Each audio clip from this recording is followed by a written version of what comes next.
Sejam muito bem-vindos, meus caros, e segundo os dados atualizados da AEMA, temos sensivelmente 1,6 milhões de imigrantes em Portugal. Para quem dizia que os imigrantes neste momento eram poucos, que dizer que 15% da população era algo exagerado, etc., saibam que neste momento a AEMA já confirma estes dados, que anteriormente, segundo o polígrafo SIC, eram dados como pimenta na língua. E portanto, vamos ver, meus caros, esta notícia e falar aqui um bocadinho sobre estes dados e sobre este crescimento exponencial que tem acontecido e em quanto tempo é que nós podemos verdadeiramente ser substituídos. Vamos ver, meus caros, esta notícia, onde temos o número de imigrantes em Portugal quase quadruplicou entre 2017 e 2024, conforme os dados disponíveis no relatório intercalar da Agência para a Integração, Migrações e Asilo, a AEMA, divulgado esta terça-feira.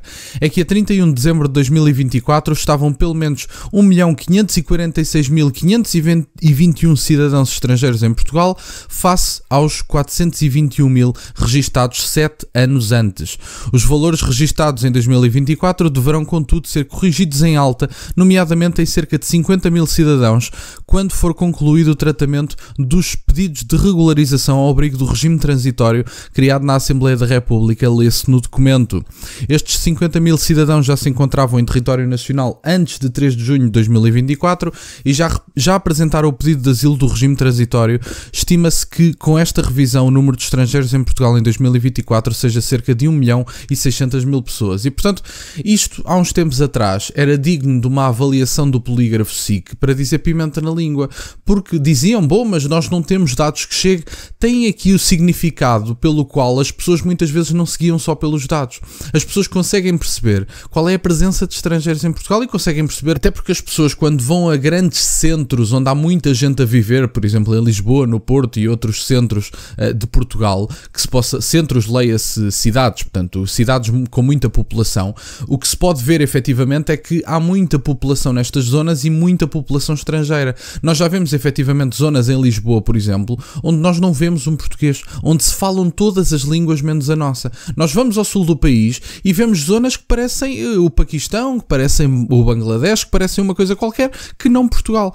Isto é o que eu tenho andado a dizer já há imensos vídeos. As pessoas podem dizer muitas coisas, nomeadamente os representantes do país, eleitos pelo povo, infelizmente, continuam a eleger os mesmos do costume.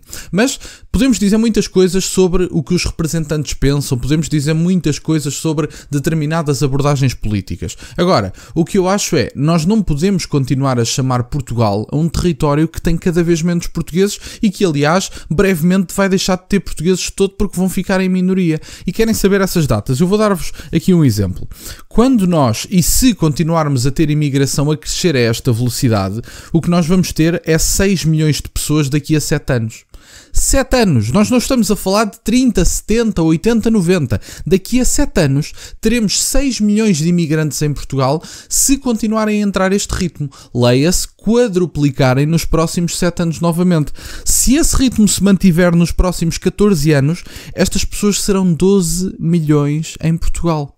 E, portanto, quando isso acontecer, nós fomos substituídos. É um bocadinho como aquele cartaz, eu não sei se era do ADN, se quem é que era, mas que dizia, Sorria está a ser substituído. É um bocadinho o que está a acontecer em Portugal. Se vocês olharem para estes dados, e não precisam de olhar para os dados que eu vos estou a dar, não precisam de me ouvir a mim por me ouvirem a mim, quer dizer, não precisam de ouvir o Alexandre Sousa, vão ver dados, investiguem os dados da natalidade, das saídas do país, etc. Nós temos neste momento uma taxa de natalidade de 1,4 filhos por mulher.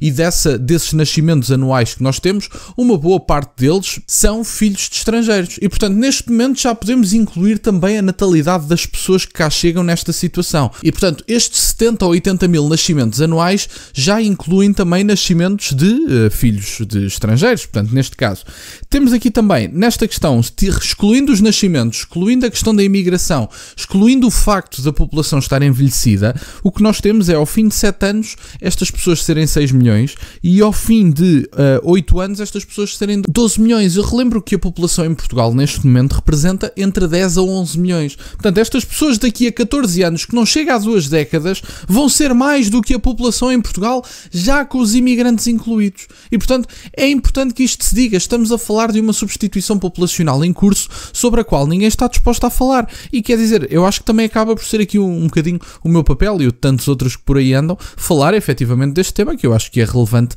dizer. Temos aqui mais alguns dados. Os dados apontaram ainda para a entrada de 61 mil cidadãos estrangeiros residentes no país ao abrigo do regime de proteção temporária de pessoas deslocadas da Ucrânia entre 2022 e 2023 devido à invasão lançada pela Rússia naquele país.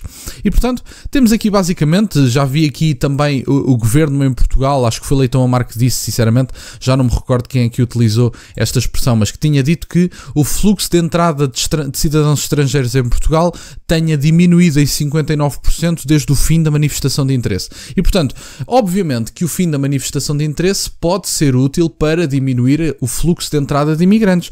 Estes dados podem efetivamente não continuar. Se nós reduzirmos em 59% estes dados, compreendem que vai ser uma diferença significativa. Mas ainda assim, em vez de serem 14 anos, se for preciso, é em 20 ou em 30. Portanto, a diferença não é assim tanta. O que é facto é que o fim da manifestação de interesse pode dar algum tempo para que se apliquem políticas de incentivo à natalidade. Mas não está a ser feito pelos governos. Isto não está no plano do próximo primeiro-ministro, seja ele Pedro Nuno Santos, seja ele Luís Montenegro, que eu acho que é o que as sondagens dão, e estou-me a guiar apenas pelas sondagens. Nenhum dos próximos primeiros-ministros tem políticas para a natalidade. E as políticas que alguns têm para a natalidade é: venham para cá estrangeiros e nós damos-vos subsídios, vocês alimentam-se do Estado Social, vocês fazem pressão nos serviços públicos e ainda tomam lá subsídios por cada filho que tenham, e também aqui um rendimento de um RSI, que é para ficarem efetivamente mais contextualizados na sociedade portuguesa e para se integrarem melhor. Lembro-me de um imigrante que veio para a televisão portuguesa dizer que recebia 590 euros do Estado, mas que não era suficiente porque ele tinha filhos e tinha uma renda para pagar. Portanto, eu gostava de saber quantos de vocês que estão desse lado é que recebem 590 euros do Estado. Agora, um imigrante que chega a Portugal e recebe 590 euros, quanto tempo é que esta pessoa descontou para receber 590 euros?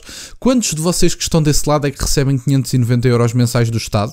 Leia-se, por exemplo, lembro-me de uma senhora da comunidade cigana que dizia há um tempo atrás que recebia 400 de um lado e 400 e tal do outro, que dava basicamente 900 e tinha apoio à casa, e dizia: bom, mas eu recebo 900 euros e sou uma mãe solteira, o que é que eu vou fazer só com 900 euros?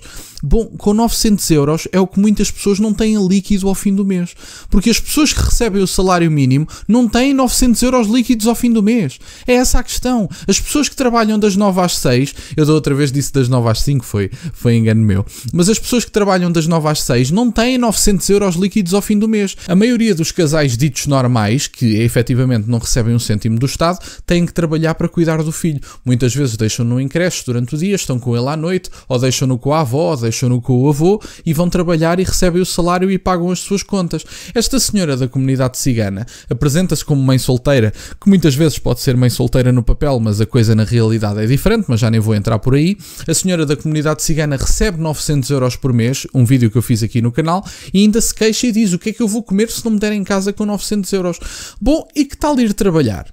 É só uma sugestão, quer dizer, é muito simples, porque em Portugal, efetivamente, não há incentivos à natalidade, mas quando se fala da comunidade cigana ou de qualquer minoria étnica, estes senhores, mesmo que não saibam falar português, vêm para cá, recebem subsídios, estão a fazer cursos, recebem pelo curso e recebem entre 900 e 1000 euros por mês sem mexer uma palha. Quer dizer, e os portugueses que andam a trabalhar? E os portugueses que andam a fazer pela vida no mercado de trabalho, com trabalhos muitas vezes de início de carreira que pagam pouquíssimo, que não têm 900 euros líquidos ao fim do mês e têm que dar de comer ao filho e pagar as contas. Isso é que é o interessante. A ajuda é para uns, mas não é para todos. As minorias étnicas em Portugal têm direito a tudo. Além de as minorias étnicas e os que entram ilegalmente, sejam eles de que raça, etnia, religião for, se entrar ilegalmente em Portugal compensa.